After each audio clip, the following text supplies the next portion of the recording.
Olá, meus futuros colegas concursados! Eu sou o professor Werner Heck e eu acabei de fazer uma live muito legal com o perfil Bora Ser Defensora para a gente falar sobre direitos humanos, atuação na Defensoria Pública, várias coisas que eu achei muito interessante no nosso bate-papo. Então eu vou deixar aqui para vocês também no canal Defensolândia essa live maravilhosa. Bora para a live então? Deixa eu te agradecer muito por ter topado essa doideira de fazer essa live. É, Esse é um projeto assim que, na verdade, surgiu com a brincadeira com o Gustavo Cives, né? Uhum. E a gente criou. Ele sempre falava ao final, né? O que você gostaria de tomar café nas lives que ele fazia? E aí eu fiz esse bordão, né? Olha quem eu chamei para tomar um café. E aí a galera tem topado, está sendo muito incrível. E vou te apresentar para a galera que eu fui stalkear você aqui, né? Defensor público do Distrito Federal, criador do canal Defensolândia, que eu já super conheço, sigo lá no YouTube, e ex-conselheira distrital de direitos humanos e ex-assessor da STF. Muito Exato. currículo incrível. Nossa, você podia ter me perguntado, eu te mandava o currículo, não tinha problema, não É precisava verdade. Eu stalkear. falei, deixa eu ir lá ver no Instagram qual que ele coloca para fazer uma apresentação. E até fazendo uma brincadeira na live com o Júlio Azevedo, a gente não conseguiu puxar ele por aqui pelo meu canal. A gente Uhum. teve que ir lá no dele. Imagina a minha vergonha apresentando ele no canal dele para os seguidores dele. Eu roxo sem saber o que falar. Mas deu certo. Não, você já está Imagina. demonstrando que você é uma excelente apresentadora. Ah, aquele. Se vira nos 30, né? É, exatamente. Quem sabe faz ao vivo. Acho que foi bem isso, tá? Nossa, quando eu percebi que eu tava assim, apresentando ele no canal dele, eu falei, gente, mas tudo bem, né? Que seja.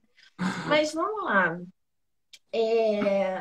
Eu queria que logo de cara você falasse sobre esse Defensolândia, que é muito maravilhoso e que eu quero que a galera super conheça e siga. Fala um pouquinho desse projeto Legal, aí. legal. Bom, o Defensolândia, como muitos canais do YouTube, ele é um canal da pandemia, né? Ele nasceu durante a pandemia, ele já estava registrado há muito tempo, já. Eu estava até olhando a data, ele está registrado desde 2018. O canal Defensolândia era um projeto que eu tinha encostado. Eu falei, eu vou fazer, mas eu vou fazer. Tava meio Chaves, assim, né? Agora eu vou.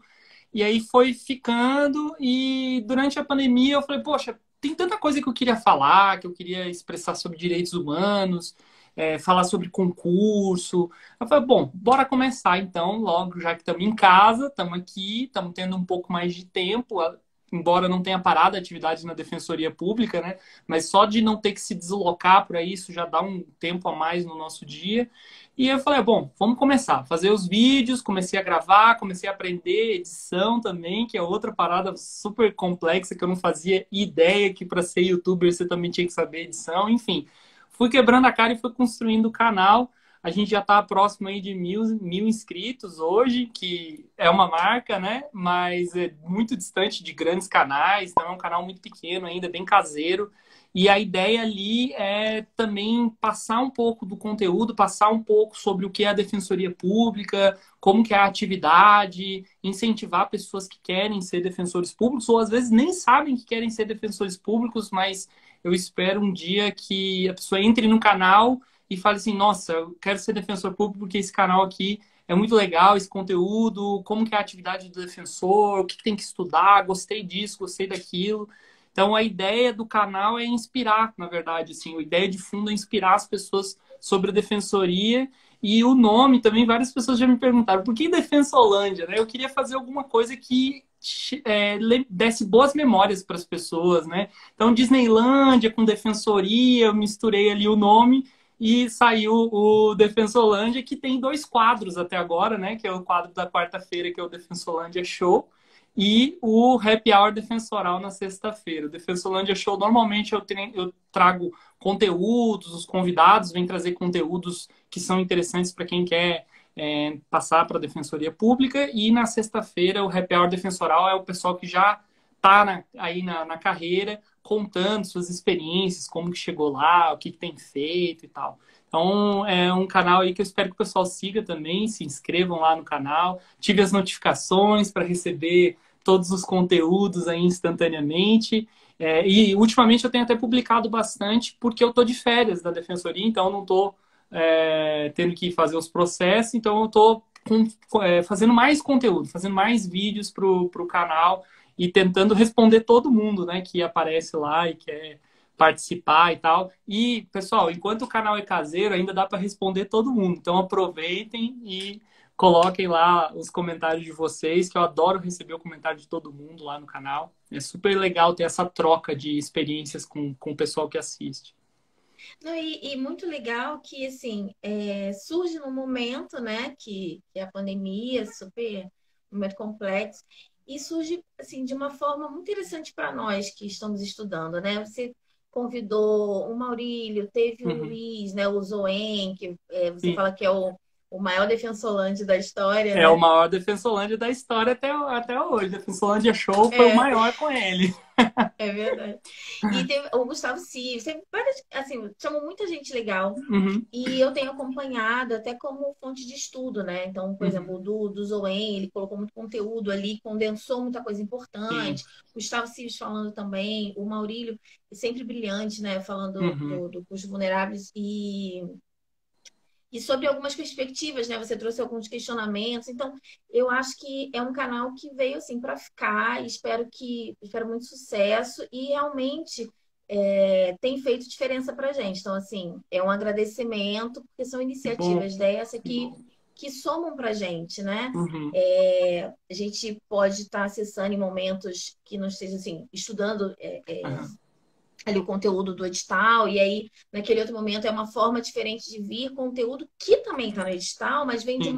de um outro formato, né? Num bate-papo, a gente consegue perceber o que de importante, né? O extrato do assunto, Uhum. porque para falar em pouco tempo, você precisa tirar ali um extrato, né? E ali é o ouro, né? É o que Uhum. realmente tem, o que importa.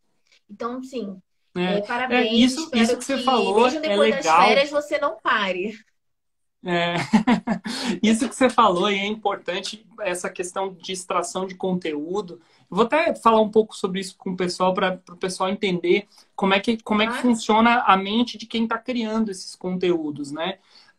Quando eu estou numa aula, por exemplo, eu tenho uma certa exigência de, se eu estou num curso intensivo, falar sobre todos os itens do edital daquela matéria que eu estou ministrando uma aula. E eu sei que muitos daqueles itens não são tão importantes assim, mas eu tenho uma obrigação, né, acadêmica ali de falar sobre aquilo, e inclusive existe uma exigência também dos alunos de que, não falou sobre o item tal, não falou sobre aquele item, enfim. Então, no curso, por mais que às vezes a gente deixe alguma coisa de fora, porque se estende mais sobre um conteúdo muito denso, ainda assim a gente fala sobre muita coisa e não extrai tanto o que realmente é muito importante sobre determinados assuntos. Quando eu estou fazendo vídeo ali pro YouTube, eu não posso passar muito de 20 minutos, porque senão quebra o formato da própria plataforma, então você tem que tentar ser abaixo de 20 minutos. O ideal é abaixo de 15 minutos, então falar 15 minutos sobre um conteúdo realmente é exatamente isso que você falou. Só o ouro, só o que tem de mais específico sobre aquela matéria, ou se é alguma questão muito própria daquele conteúdo, você vai lá e fala sobre aquilo. Então, realmente, sim, o que eu coloco lá no canal são coisas, e eu até tento não me seduzir pelos algoritmos, né? Porque se você ficar surfando a onda de conteúdos o tempo inteiro, você acaba não fazendo o que você quer, você acaba não transmitindo a mensagem que você quer. E eu tento não viver só de surfar o algoritmo, a onda do algoritmo e ficar fazendo só os conteúdos da mídia, mas fazer os conteúdos que eu também acho importante, que eu acredito que as pessoas vão gostar de ver e que não estão na grande mídia de concurso ou de algoritmo ou qualquer coisa assim. Então é algo assim muito caseiro mesmo, coisas da minha cabeça que eu imagino que vão ser importantes e óbvio coisas que eu verifico nas provas. Assim, eu estou vendo esse conteúdo aparecer, eu estou vendo esse questionamento. Ou aquele assunto está se desenvolvendo, como foi o caso do Defensolândia com o Maurílio. Custos vulneráveis é algo que está bombando, mas ele está crescendo ainda. Não é algo que você vai olhar todas as provas da Defensoria Pública estão com esse assunto. Diferente de umas matérias mais tradicionais, né, como penal, processo penal, que você já tem meio que um roteiro do que vai vir na prova.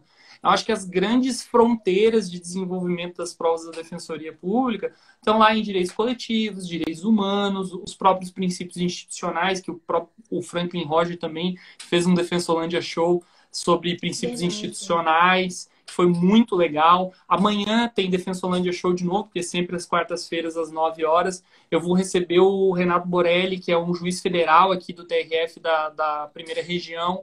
A gente vai falar sobre improbidade, ele é um grande especialista no assunto.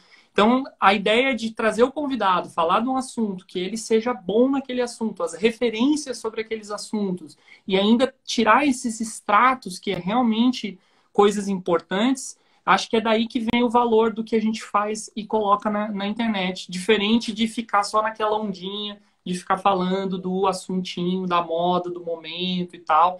E eu acho que a defensoria também tem essa posição contra-majoritária, né? Se eu fizesse um canal da defensoria que fosse para surfar a modinha, ele já não preencheria o próprio perfil do que é a instituição, do que é a atuação da instituição, como que ela se posiciona normalmente. Embora não seja uma ideia de sempre do contra, mas de algo novo, né? De ter sempre uma visão, na verdade, diferente, não do sim e do não, mas muitas vezes do talvez. Não, com certeza. Você falou até essa questão do contra-majoritário e até usar essa expressão quando eu ia falar do extrato, porque especialmente a Defensoria do Rio, que o canal, assim, não digo nem canal, né? Esse Insta eu criei para aproveitar as lives, assistir as lives e Uhum, não ficar num perfil pessoal, né? Ficar assistindo. E aí acabou gerando essas lives e os professores e as pessoas uhum, aceitando participar e virou um canal bem para dicas da Defensoria do Rio, que tem esse perfil que você acabou de falar, né? Que ele é contra-majoritário não por birra nem nada disso. É o uhum, dia a dia, é o enfrentamento, é, é função institucional, né? Principalmente uhum, aqui no Rio, a gente tem muita questão do racismo estrutural, então uhum. isso reflete o tempo inteiro nas sentenças, na forma da condução do processo. Então não tem jeito, a defensoria ela tem esse papel e até, por exemplo, o assunto que a gente vai tratar aqui é um pouco de direitos humanos. Também é Uhum. super pouco explorado da forma como tem que ser, talvez eu diria assim, pelas outras carreiras. E a defensoria, muito graças a pessoas como Renata Tavares, a Lívia Cáceres, a Patrícia Magno, Uhum. incentivo também do Franklin, e outra galera, assim, Ana Paula Ciamarella, que escreve muito também, que tenta trazer direitos humanos para uma atuação prática, sabe? De falar, não, olha, a Uhum. gente tem que trazer isso aqui para nossa atuação e forçar a barra mesmo, né? Então, Sim.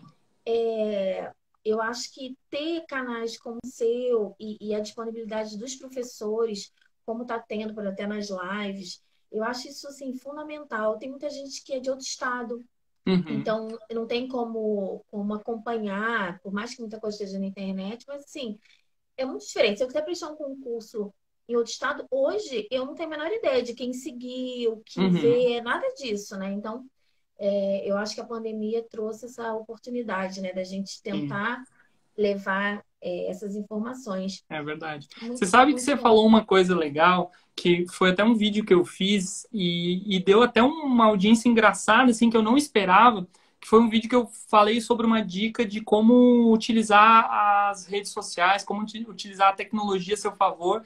Eu falei exatamente sobre isso que você falou no iniciozinho, de criar perfis só para acompanhar conteúdo que te interessa para os estudos, para você não ter aquela timeline toda bagunçada, que eu digo assim, poluída, porque não, óbvio, você vai ter teu entretenimento ali e tudo mais, mas vai ter assuntos que não tem a ver com um concurso, e muitas vezes a gente tem um tique, né, de pegar o celular, abrir uma rede social, e se tiver só assunto de concurso ali, mesmo no teu lazer, você tá vendo uma coisa, tá ficando ligado com um assunto que um professor traz, com um edital que saiu, que às vezes você não estava nem sabendo, você fala assim, ah, poxa, eu vou fazer. Que nem foi o caso até aqui da Defensoria do Distrito Federal, saiu hoje, publicou inclusive o edital para analista, que eu fico falando sobre o concurso escadinha, que, pô, tudo bem, eu quero ser membro, mas hoje eu sou o quê? Hoje eu não sou nada, então por que não ser analista da Defensoria Pública do Distrito Federal e continuar me preparando, né?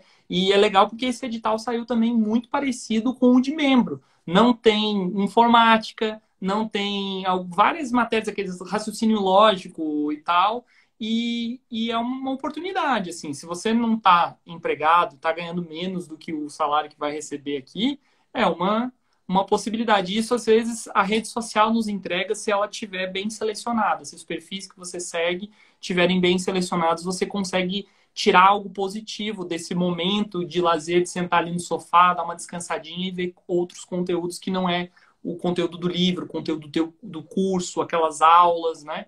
Ainda assim descansa a mente, por mais que você continue falando de concurso, né? E a banca é CESP, então, para a galera que está treinando para defensoria de outros estados, que normalmente a banca é CESP ou FCC, eu acho que é super válido, né? Sim, Porque já vai treinando ali também, vai que passa, e se não passar também foi um treino, né? Eu acho também que é exatamente. importante. E você sabe que foi justamente isso que me levou a fazer esse perfil. Lógico que eu tinha o meu pessoal e tinha esse super sem nada, assim. Uhum, E eu percebi que eu me perdia, porque sempre tinha alguma história de algum amigo, alguma coisa, e quando eu via já era de tarde, eu não tinha estudado. E aí eu tirei o meu pessoal, mas não falo isso para que as pessoas façam. Eu fiz isso. uhum, Eu só tenho esse, e quase todo mundo que eu sigo é galera, assim, professor ou concurseiro, alguma coisa, uhum. exatamente para isso. Se eu estiver passando stories, eu vou estar aprendendo alguma coisa, porque é sempre dicas, sempre. Ou quando eu estou muito assim, cansada, tem sempre uma mensagem para vai dar certo, continua. Que eu acho importante isso, né? É verdade.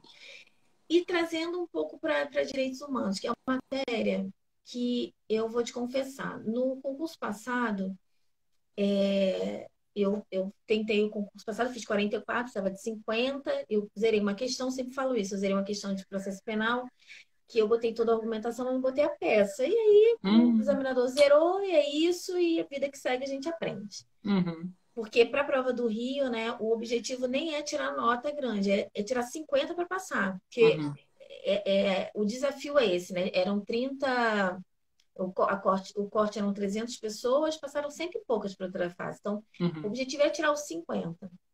E aí, mas enfim, e foi a primeira vez que eu tive contato realmente com direitos humanos, porque eu não tive na faculdade, eu não tive em lugar nenhum. É. E aí, olha, vai cair, peguei o edital e resolvi estudar do zero. Então, meu caderno começa com a parte histórica, que eu falei, se eu tenho que entender uma coisa que eu nunca vi na vida, eu preciso caminhar junto com aquela matéria. Uhum.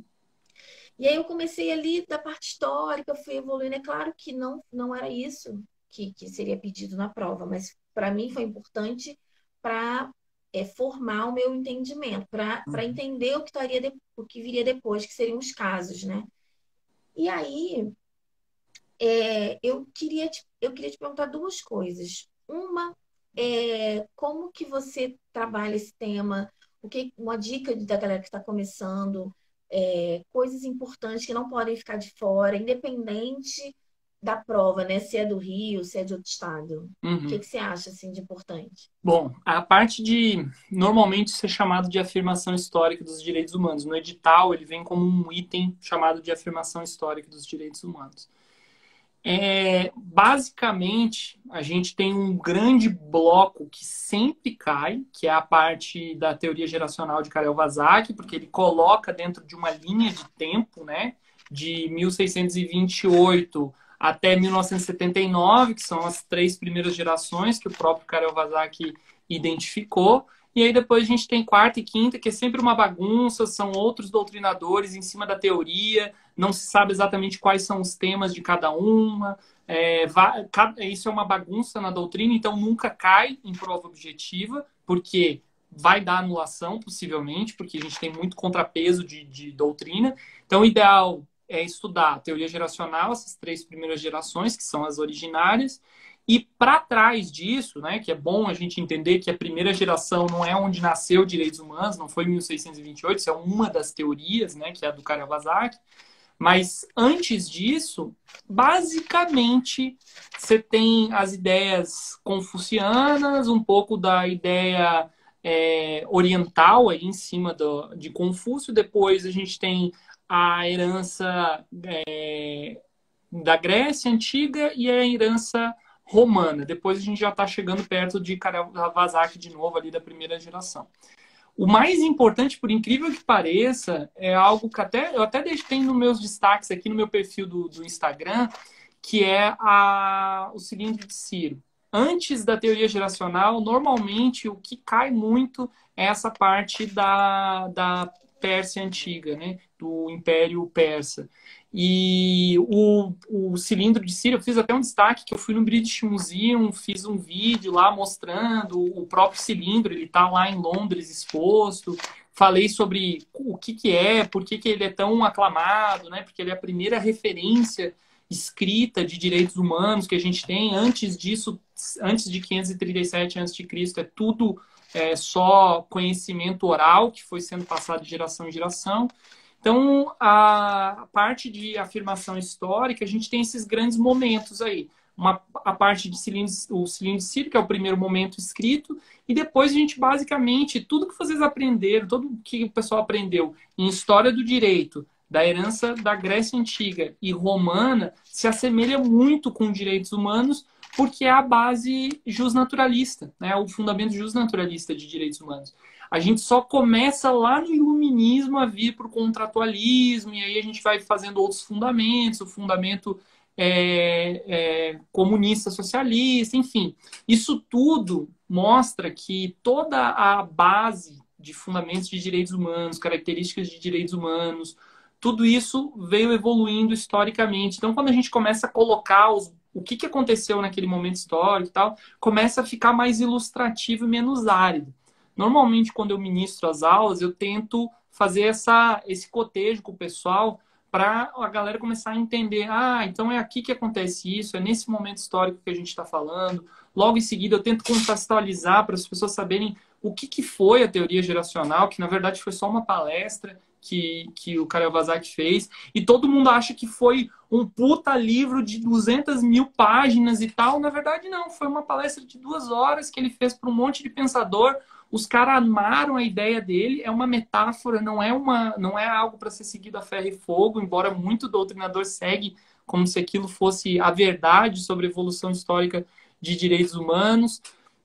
E bom saber esses 2 momentos, né? Então, praticamente, evolução histórica, a gente tem tudo que é antes da teoria geracional e teoria geracional que vem até os dias atuais, né? Essa é a forma mais simples que eu acho da pessoa começar a compreender essa afirmação histórica de direitos humanos.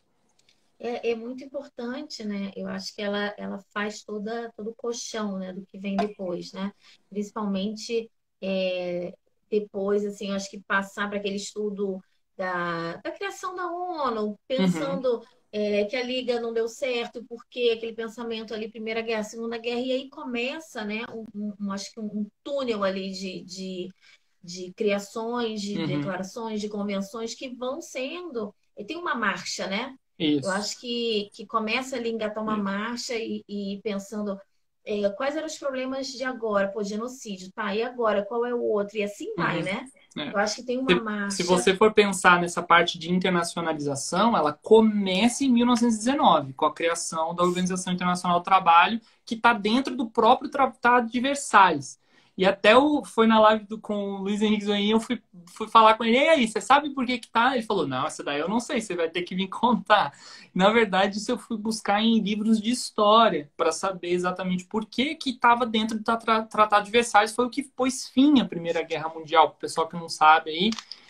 E aí ele cria uma organização internacional do trabalho no meio de um tratado de paz, né, de armistício e tal. E aí ficou meio assim, para que isso, né? Porque teve um abuso da mão de obra durante aquele período de guerra, que o patriotismo justificava a exigência da pessoa trabalhar a situações análogas à escravidão e tal. Então eles falaram assim, bom, já que a gente está firmando pactos internacionais de não ofensa, de não criação de exército, inclusive, né, a Alemanha foi extremamente limitada aí em número de soldados, em criação de armas bélicas e tal. E eles também falaram assim, bom, e também a gente vai criar aqui algumas travas, a gente vai criar uma organização internacional para analisar internacionalmente o abuso da mão de obra, exatamente para a gente não ter nenhum país saindo na frente abusando da mão de obra no seu território, né? Então, isso teve a ver também com o momento histórico. Eu acho que as pessoas, às vezes, se distanciam um pouco de olhar, peraí, deixa eu me colocar naquele momento. O que que aconteceu ali, né? E também os economistas também já previam que o pós-guerra seria muito severo com a questão de economia, né? Que teria grandes problemas e tal, e realmente isso aconteceu na Alemanha, né? A gente tem aquelas fotos célebres da pessoa saindo para comprar pão com um carrinho de dinheiro, né? Um carrinho de mão cheio de dinheiro, cheio de marco alemão para comprar pão. Então, a inflação foi uma coisa absurda e óbvio que quando a gente fala de economia, a mão de obra está muito ligada a isso, né? Quanto mais a gente inflaciona o mercado, mais a gente, na verdade, está abusando da mão de obra, porque a gente vai pagar um valor acordado com a pessoa e esse valor ele vai se depreciar extremamente nos 30 dias que ela vai trabalhar para receber depois. Então, o trabalho ali era importante naquele momento de ser protegido e, óbvio, depois foi se desenvolvendo, a gente tem a criação, depois no final da Segunda Guerra Mundial, tem a criação da ONU, 3 anos depois a gente tem a criação da Declaração Universal de Direitos Humanos, e aí a coisa, como você falou, ali naquele momento, entre a primeira e o final da Segunda Guerra, por incrível que pareça, foi um turbilhão de ideias de direitos humanos, porque tinha muitas ofensas aos direitos humanos. Então, a gente viu o problema acontecer, peraí, tem que solucionar isso aqui, agora tem que solucionar aquele outro, agora tem que... E as coisas foram desenvolvendo. Embora, depois de 1948, a gente tenha praticamente uma estagnação em direitos humanos, porque ficou muito mais num desenvolvimento do direito internacional público para fixar as formas de um tratado, como que a gente ia fazer, como que as organizações internacionais iam se relacionar, toda a criação do sistema demorou muito tempo, de 48 até a gente chegar em 76, quando vem os primeiros grandes tratados de direitos humanos, o Pacto Internacional de Direitos Civis e Políticos e o Pacto Internacional de Direitos Econômicos, Sociais e Culturais, para realmente fixar de forma vinculante os países que foram aí sendo signatários, né, internalizando de forma completa esses tratados. Então a gente teve um hiato muito grande aí, desde a Declaração Universal de Direitos Humanos até a gente começar a ter realmente os tratados que vinham para impor o respeito aos direitos humanos. Acho que até por conta de de um certo desleixo, porque não era mais uma coisa tão premente como foi o horror da Segunda Guerra. Então acho que tudo era naquele período era comparado. Peraí, mas está tão ruim quanto lá em 44, quanto em 43? Não, não tá não. Então vamos resolver outras coisas. Vamos resolver como é que a gente vai fazer tratado bilateral, como é que a gente vai fazer tratado comercial, vamos desenvolver não sei o quê. E aí, de repente, de novo, travava com alguma coisa de direitos humanos. Ah, mas está tão ruim quanto 45? Não, não está tão ruim não. Então vamos seguindo. Era isso que eu acredito que era a mentalidade dessa época, por isso que ficou nesse hiato aí, né? Não, e sobretudo, né, você citou aí os pactos, né? O Uhum, PIDESC e o Pacto de Direitos Civis e Políticos e o Pacto Nacional de Direitos Sociais, Econômicos e Culturais. E, é, eu tenho uma história nele que assim diz muito, né? Porque vem a Primeira Guerra, aí tem a Liga, né? Pensando muito ali na paz. Aí deu a Segunda Guerra, viram que não deu certo. Vamos uhum, pensar então ali na ONU, Carta da ONU, cria-se a ONU, ok. Vamos começar a pensar, né? Imaginando ali na época, vamos pensar como é uhum, que a gente vai resolver, porque a Liga não deu certo. Teve a sim. Segunda Guerra, não deu certo. E aí vem o pacto, né? Que está no sistema ONU, e aí eu lendo, assim, né, estudando a época, dizer que os Estados Unidos comprou a ideia, né, do direito civil e político, do pacto, Uhum, e o bloco é, é, o soviético, né, o bloco soviético muito ali puxando para o social, econômico, cultural, uhum, e isso diz muito, né, sobre até a época, né? A gente está falando ali de década de 60, mas a gente veio de ali, década de 20, 30, muito sobre questões de direitos civis e políticos, né? Muita luta, porque algumas pessoas tinham, outras não, sim. voto e etc. E aí os Estados Unidos falam, não, eu não tô afim de entrar de direitos sociais, econômicos e culturais, porque ele é problemático, né? Uhum, Eu, tudo bem, entro de cara já nos direitos civis e políticos, porque é uma limitação, ok, eu dou aqui um freio. E Uhum. aí os dois, com muita discussão, imagino eu, é, acabam saindo no mesmo ano, mas dá para ver a resistência, né? Daqui de Uhum. sai primeiro o de civis e políticos, depois vem o social, econômico e cultural, com dois blocos, uma briga, né? E aí saem os dois em documentos separados. E eu acho que isso, assim, diz muito sobre até o que a gente está vivendo. Se parar para pensar, não faz muito tempo, né? 66, assim, década É. ali de 60, a gente estava, aqui, por exemplo, contextualizando o Brasil, a gente estava ali numa ditadura, né? Entrando ali em Uhum. 64, etc. Então, o turbilhão, né, de pensamentos e direitos ali, e o Estado se comprometendo ou não, eu acho que pensar direitos humanos e contextualizar é muito importante, né? Tanto que Uhum. depois o que vem, a primeira convenção, deixa eu ter até aqui numa ordem cronológica, né? Porque o de genocídio foi em 1948, e depois vem Isso. discriminação racial em 1965, Uhum. depois é que a gente vem só em 79, né, com a Convenção contra toda a discriminação contra a mulher. E Uhum. outros, né? Mas eu estou É. falando assim, é um bloco que diz muito sobre a época, né? Uhum. Eu acho que é. Até as negociações do Pacto Internacional de Direitos Civis e Políticos e do Econômicos, Sociais e Culturais, elas se arrastaram. Ele era para ter saído já em 61, parece. E eles eram para ser os primeiros grandes pactos. Não, não era para ter nenhum outro pacto antes disso, nenhum outro tratado antes disso. E eles demoraram muito para conseguir, e no final acabou tendo essa cisão. E ainda assim, se você olhar, tem os protocolos adicionais Uhum. que, na verdade, o pacto em si, ele não dá uma força vinculante plena, porque não implica submissão a nenhum órgão internacional. Tanto é que é o caso do Brasil. O Brasil, ele é signatário de ambos os pactos, mas ele internaliza esses pactos e não internaliza completamente os protocolos adicionais, que é onde vincula a jurisdição internacional para que o Brasil se submeta. E isso é importante entender, porque assim, se a gente for pensar em órgão internacional de verdadeira submissão que o Brasil tem, só a Corte Internacional de Direitos Humanos, a Corte Interamericana de Direitos Humanos. Que a gente tem uma vinculação real, séria, com a Convenção Americana de Direitos Humanos, com o próprio Pacto de São José, o Pacto de São Salvador, e, aliás, é o protocolo, né, adicional São Salvador, e também a própria vinculação da jurisdição, porque a gente tem um decreto próprio de se submeter à jurisdição da corte, que veio só em 98, né? A gente tem em 92 o tratado, a Convenção Americana de Direitos Humanos finalizada, a internalização, né? Depositada e publicada, e aí a gente demora até 1998 para dizer assim, tá, tudo bem, agora a corte pode nos julgar.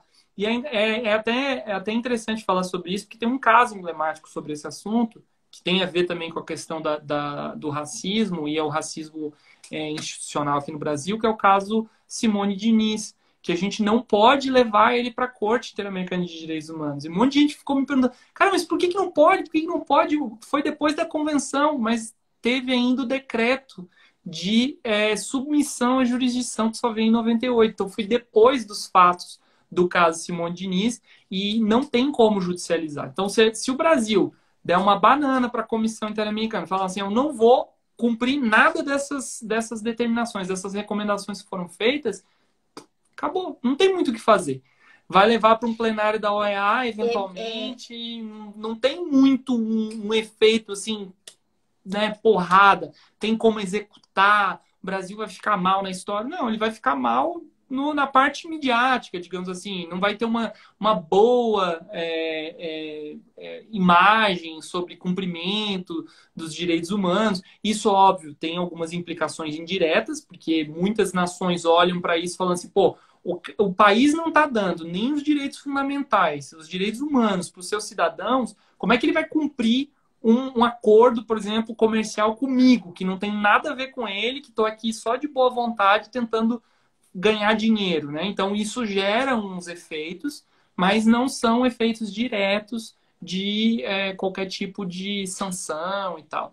Então, isso é uma coisa um pouco complicada, né? Essas questões de tratados. É importante saber quando que o tratado entrou em vigor, quando que se submeteu, se submeteu ou não. Se é E isso soft aí law, se é hard law. exatamente, se é soft law, se é hard law, porque tem todo o mecanismo do soft law é uma coisa, é só conversa de pai e mãe, né?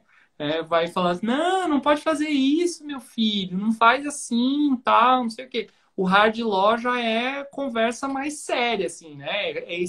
É estranho com estranho, se o conversa sair mal atravessada, o pessoal sai na mão, é porrada, não tem muita conversinha leve, né? Então tem que entender também essas diferenças de sistemática e o que é o que, né? Muita gente fica preocupada em falar, ah, mas e a carta? A carta é soft law, é hard law? Normalmente a carta é só uma intenção de vinculações, não tem muito efeito de vinculação, mas faz parte de dizer assim, o país está dentro de um grupo de países preocupados com um monte de temática. Agora, quais são as temáticas que aquele país está preocupado? Só os tratados, as próprias recomendações, né, as resoluções do plenário da ONU, da Assembleia Geral ou da OEA também são importantes, né? Até aqui no Brasil, é engraçado, muita gente pensa assim, nossa, mas o legislador brasileiro é tão bonzinho, ele deu autonomia para a Defensoria Pública, ele estava querendo dar capacidade para esse órgão cuidar das pessoas pobres e tal.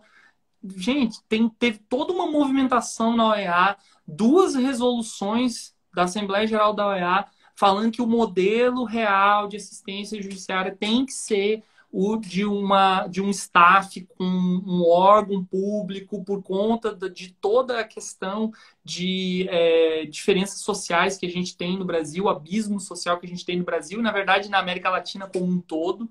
E aí, por incrível que pareça, depois de um ano que a OEA dá esse ultimato para os países e tal, aí o Brasil vem com grandes emendas constitucionais que dão autonomia para a Defensoria Pública.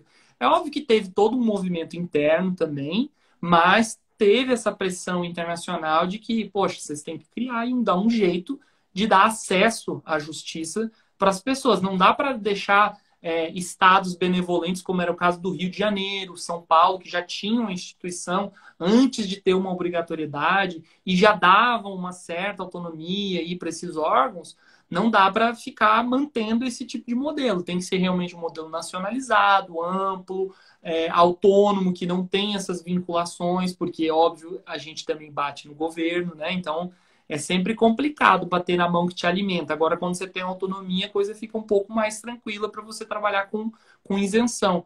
Eu mesmo, assim, eu só me meto em rolo aqui no Distrito Federal, porque eu estava na composição originária do Núcleo de Direitos Humanos do Distrito Federal, então, assim, tudo e que podia acontecer, estava eu lá no meio. Fechamento do lixão do Distrito Federal, com respeito dos catadores, era tudo eu. Movimento social de reforma agrária do Distrito Federal, que, por incrível que pareça, é bem forte aqui no Distrito Federal, também com sérios problemas por questões de terras públicas que não iam para a reforma agrária, todos os projetos travados e tal.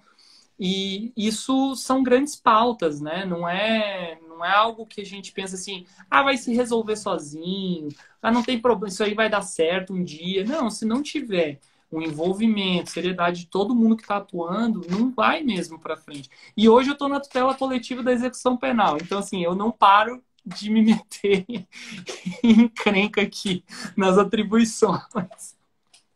E esse é uma temática importante, Uhum, porque você tem essa missão aí, o Rio é muito, a Defensoria do Rio é muito cara essa atuação, né, de uhum. direitos humanos e na É, a- execução. até a execução penal, se você for olhar, pouca gente tem uma visão profunda sobre isso, mas ela está ligada diretamente com segurança pública.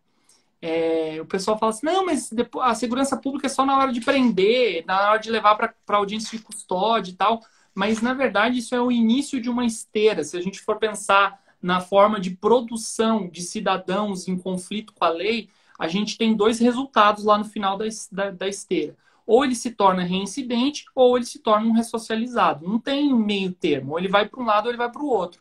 Então, quando a gente começa a segurança, a gente está falando do momento da repressão do crime, que tem que acontecer, não é a Defensoria Pública. Pessoal, muita gente fala assim, tá defendendo um bandido aí para ele fazer o que ele quer. Não, não é isso. Ele tem que ser realmente repreendido, tem que ser levado à justiça, tem que ser julgado de forma isenta, tudo bonitinho. Beleza, condenado, ok. Agora a gente vai para a segunda fase, que é ele vai ter uma punição pelo crime que ele cometeu e os últimos momentos da pena dele a gente já está tentando recolocar ele dentro de um sistema social novamente, porque ele vai ter que sair de lá. Né? Então, quando a gente faz o final dessa esteira virar para uma ressocialização real, verdadeira, a gente começa a diminuir índices de reincidência. E aí é o seguinte: se você olhar para o início da esteira de novo, é um cara a menos cometendo crime para entrar no sistema, e aí você começa a enxugar o que a gente tem hoje de uma superpopulação carcerária e tudo mais. Então, um problema mesmo que eu vejo hoje de segurança pública está muito ligado à execução penal, a forma com que a gente executa a pena, né? O Distrito Federal tem 3 vezes mais presos do que vagas, para começar, né? Então, isso no sistema como um todo. E está aumentando, não para. Né? Eu já tinha passado outras vezes para execução penal e continua aumentando. Então, isso são pautas humanitárias que vão ter efeitos secundários em coisas muito importantes para o nosso dia a dia. Segurança pública hoje eu acho que é a grande pauta no Brasil inteiro, não tem dúvida disso. A gente já não dá mais conta de contratar policial suficiente para dar conta de reprimir crimes, só que a gente está fazendo uma retroalimentação, né? Então essa pauta humanitária, muitas vezes a gente pensa assim, mas a pessoa está lá passando a mão na cabeça do cara que cometeu o crime. Não é esse o objetivo, não é adular uma pessoa que cometeu um crime, mas sim fazer com que ela não continue nessa vida, que ela não continue cometendo esse crime. Isso só vai acontecer se a gente tiver com capacidade, né, de absorver essa população em conflito com a lei e conseguir dar um rumo para eles, né, dar trabalho e tudo mais. O Distrito Federal também é engraçado, tem uma pauta engraçada aqui que o pessoal fala assim, mas tem que botar todo mundo para trabalhar. Eu falo, todos os presos do Distrito Federal têm pedido de classificação para o trabalho, mas não tem vaga. Não tem vaga. Então, 17 mil presos, a gente tem 1.000 e poucas vagas, mais ou menos. Então, muita gente vai ficar sem trabalhar durante o cumprimento da pena.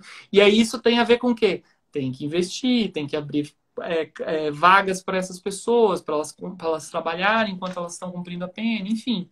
E nesse ponto tem a ver com isso. Já no fechamento do lixão, também uma pauta humanitária que tinha toda uma população de catadores de materiais recicláveis ali, que precisava também ser incluída quando fechasse o lixão, para ter todos os centros de triagem, que isso era uma ideia muito louca aqui no Distrito Federal, que era fechar o lixão, abrir um aterro sanitário isolado, onde ninguém podia entrar para fazer a triagem, e não ter nenhum tipo de triagem entre o momento da coleta e jogar o lixo lá no aterro sanitário. Então, assim, a gente ia, na verdade, transformar o Distrito Federal vários buracos de coleta de lixo, porque não ia dar conta, né? Se você não tira nada daquilo que vai ser aterrado, você vai exaurir um aterro sanitário muito rápido, né? E ele não vai conseguir dar conta de absorver aqueles materiais que foram levados para ali, que normalmente tem que ser material orgânico, que aí pode gerar energia, a gente pode ter uma sustentabilidade em volta disso. Essas pautas humanitárias, as pessoas muitas vezes olham de forma muito infantil para elas, só num primeiro olhar, e não gostei disso aqui, acho que essas pessoas não têm que ser privilegiadas, então deixa de lado. Só que não vê que todo o processo gera um benefício comum para todos, né? Não, e são pautas que não, elas não são únicas, não é só de direitos humanos, não é só da criminologia, não é só da parte de execução, né? Ele não todo como penal, processo penal e execução. Inclusive, é uma pauta, inclusive, de economia, porque eu faço mestrado em Justiça Administrativa na UF, e uma das matérias é economia e meio ambiente. E fizemos uma pesquisa, um trabalho sobre resíduos sólidos. E o que isso gera em termos de economia e relação internacional assim, é surreal. Tem acordos comerciais que envolvem depósitos de sólidos. Então, assim, Uhum. tudo está muito relacionado, né? Não dá para ter esse discurso tão raso sobre o preço no trabalho, né? Sempre É. tem discursos, assim, sobre pautas que, nossa, se as pessoas soubessem o quão interligados, tá? Se você citou agora essa questão de segurança pública, Uhum. para quem for assistir essa live, a galera assiste muito depois, né? Porque Uhum. os horários são muito concorridos. Mas assim, se você, se a pessoa estiver escutando e estiver ainda no início de julho, a Soraya vai dar um curso agora, acho que é 27, 28, 29, que fala sobre isso. Olha o tema que ela coloca: segurança pública, sistema prisional, sistema interamericano de direitos humanos, Uhum. diálogos de dororidade, opressão, privilégios, decolonialidade e interseccionalidade. Então, é um pouco sobre isso, né? Uhum. Eu vou pegar o gancho do sistema interamericano. Eu queria que você explicasse para a galera essa diferença do sistema global e do sistema interamericano. Na nossa Uhum. prova do Rio, normalmente o examinador pede muito focado no sistema interamericano, né? Uhum. Então, raramente pede alguma coisa do global, a não ser citar uma convenção, Uhum. né? Alguma coisa nesse sentido, os pactos são citados, Sim. mas normalmente o olhar é para o sistema interamericano e os casos, né? E eu queria que você falasse um pouquinho sobre essa diferença para a galera entender, assim. Bom, quando a gente fala de sistema interamericano, a gente está falando de um sistema regional, né? O sistema global, ele é esse sistema onusiano ou universal, que ele, na verdade, consegue cobrir todos os países que são signatários da Carta, né, das Nações Unidas, mas também ele vai além. O sistema universal, ele pode ir além de países que são ou não signatários. Então, a Assembleia Geral, ela consegue dirimir situações de países, às vezes, que não estão. Hoje a gente tem uma situação tranquila, porque todos os territórios reconhecidos do planeta fazem parte da ONU, de alguma forma. Por mais que a gente tenha debates sobre a Crimeia, debates sobre Hong Kong ou vários países, enfim, territórios que se dizem conflituosos com as nações que são soberanas naquela área, ainda assim esses territórios são todos representados na ONU. Então a gente está numa situação bem tranquila hoje quanto a isso. Mas quando a gente fala de sistema interamericano, ele já tem um propósito, sistema regional. Então a gente está falando de América Central, América do Norte e América do Sul. São esses os países que podem participar do sistema interamericano. Já caí em prova perguntando se, por exemplo, a Rússia, que não faz parte de. Aliás, a Rússia está fazendo parte agora do sistema europeu por conta de uma pontinha dela que está dentro da Europa territorialmente. Mas vamos dizer a China. A China, que não faz parte de nenhum sistema regional, poderia fazer parte do sistema interamericano. Ela não pode, porque o sistema interamericano ele tem uma limitação territorial. O universal não tem limitação territorial no nosso planeta. E eu até brinco que a gente tem um conselho de tutela dentro do sistema onusiano, sistema global, que ele serve para emancipar colônias. Ele está hoje é um conselho desabilitado, porque ele não, hoje a gente não tem colônias no nosso planeta, mas eu brinco que quando a gente povoar Marte, né, a gente vai ter uma colônia lá.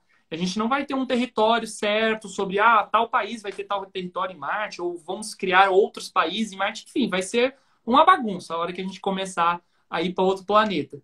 E tem um debate, inclusive, que já se fala sobre isso, direito espacial e tal, na ONU, de que o Conselho de Tutela, se a gente tivesse colônias em outros planetas, ele poderia ser habilitado, ele teria competência para emancipar colônias fora do nosso planeta. Então, assim, o sistema global ou universal, que daí o nome fica mais próprio, né? A gente está falando do universo, ele não tem limitação de atuação territorial. Já o sistema interamericano, ele tem. A gente tem uma organização matriz do sistema interamericano, assim como a gente tem uma organização matriz no sistema onusiano, que é a ONU, no sistema universal, e no sistema regional interamericano a gente tem a Organização dos Estados Americanos. Aí, a partir disso, é que a gente forma as ramificações, os tratados, todas as convenções aqui específicas sobre o sistema interamericano. E, basicamente, a gente tem uma história muito próxima com o sistema onusiano, porque a gente tinha o Oswaldo Aranha como o chanceler brasileiro na época da criação de todos esses órgãos, e ele usava a Organização dos Estados Americanos como um laboratório para testar as ideias dele de tratado, cartas, declarações e para levar para o sistema universal, né? A criação da ONU tem muito a ver com ele. Ele foi um dos grandes patrocinadores dessa comunhão de esforços dos países. Tanto é que é por isso que o Brasil foi o primeiro signatário da Carta da Organização da ONU, né?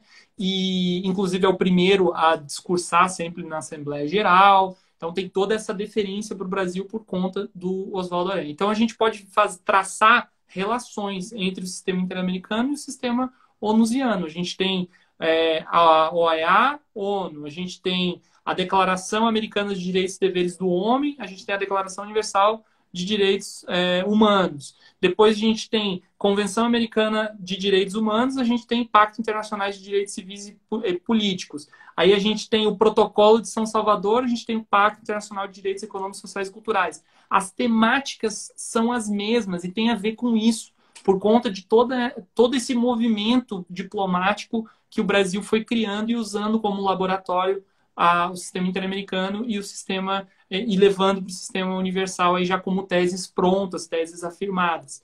E a gente pode ver a própria Declaração Americana de Direitos e Deveres do Homem, ela saiu antes da Declaração Universal de Direitos Humanos. E depois a gente começa a ficar em decalagem aí com o sistema onusiano, que ele vai começar a se desenvolver mais rápido e tal. Então, basicamente, hoje o que interessa para o Brasil, por ele ser signatário da Convenção Americana de Direitos Humanos, é a própria Convenção.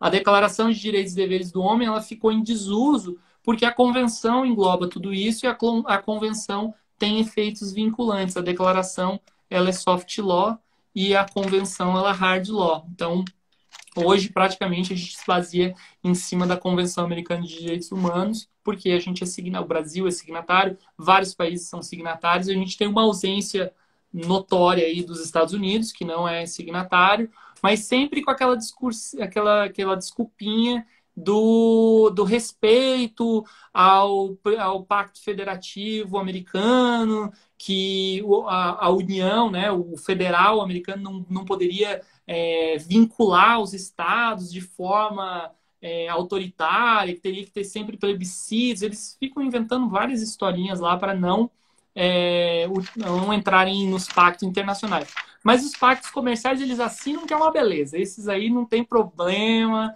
o federal vai lá e faz, não tem estresse. Por falar nisso, nessas desculpinhas, como é que a gente está em relação ao Tribunal Penal Internacional? Que a gente tem aí questão de genocídio. Bom, então. Até uma coisa que eu tinha anotado, eu vou até procurar aqui, que é sobre a questão da responsabilidade, né? Que não precisa ter o mando, né? Eu vou procurar aqui, que eu anotei isso, eu achei o máximo. Você está falando do que eu escrevi no artigo? Não, eu li o seu artigo todo sobre o Tribunal Penal Internacional. E eu anotei uma coisa que peraí, vou achar aqui agora. Eu achei muito massa esse negócio, peraí. Peraí que eu vou achar esse trem. Dessa questão Mas vai falando aí. Tribunal Penal Internacional, o Brasil hoje ele está plenamente vinculado. Se a gente tiver alguma situação no Brasil que possa ser alçada a competência do Tribunal Penal Internacional, a gente vai ter essa responsabilização desse cidadão. E é a grande diferenciação, né? O Tribunal Penal Internacional é uma exceção no sistema internacional, porque você responsabiliza uma pessoa física, você responsabiliza um CPF e não um CNPJ, né? Eu costumo dizer isso para os alunos. Que em regra o sistema universal, qualquer sistema internacional, ele vai vincular, ele vai responsabilizar um CNPJ e não uma pessoa física, né? Então, no Tribunal Penal Internacional, hoje a gente teria. O grande problema é que hoje a gente tem instituições fortes no Brasil, a gente tem uma democracia verdadeira ainda, pode-se dizer.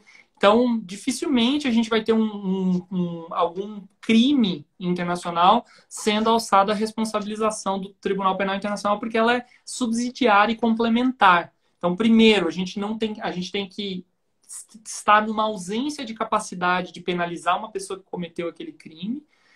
não ter nenhuma responsabilização no nosso ordenamento pátrio. E hoje, todos os crimes do Tribunal Penal Internacional, existe uma forma da gente penalizar no sistema brasileiro, então dificilmente a gente escaparia um brasileiro aí cometer um crime, ou então uma pessoa qualquer que venha para o Brasil, cometa o crime no território brasileiro. Inclusive, tem um grande debate aí sobre os países, os soldados americanos, né, que cometeram crimes que podem ser levados para o Tribunal Penal Internacional no Afeganistão, que é um país que é signatário do Pacto de Roma. Então, eles falaram, esses americanos estão nos Estados Unidos e não saem dos Estados Unidos, inclusive.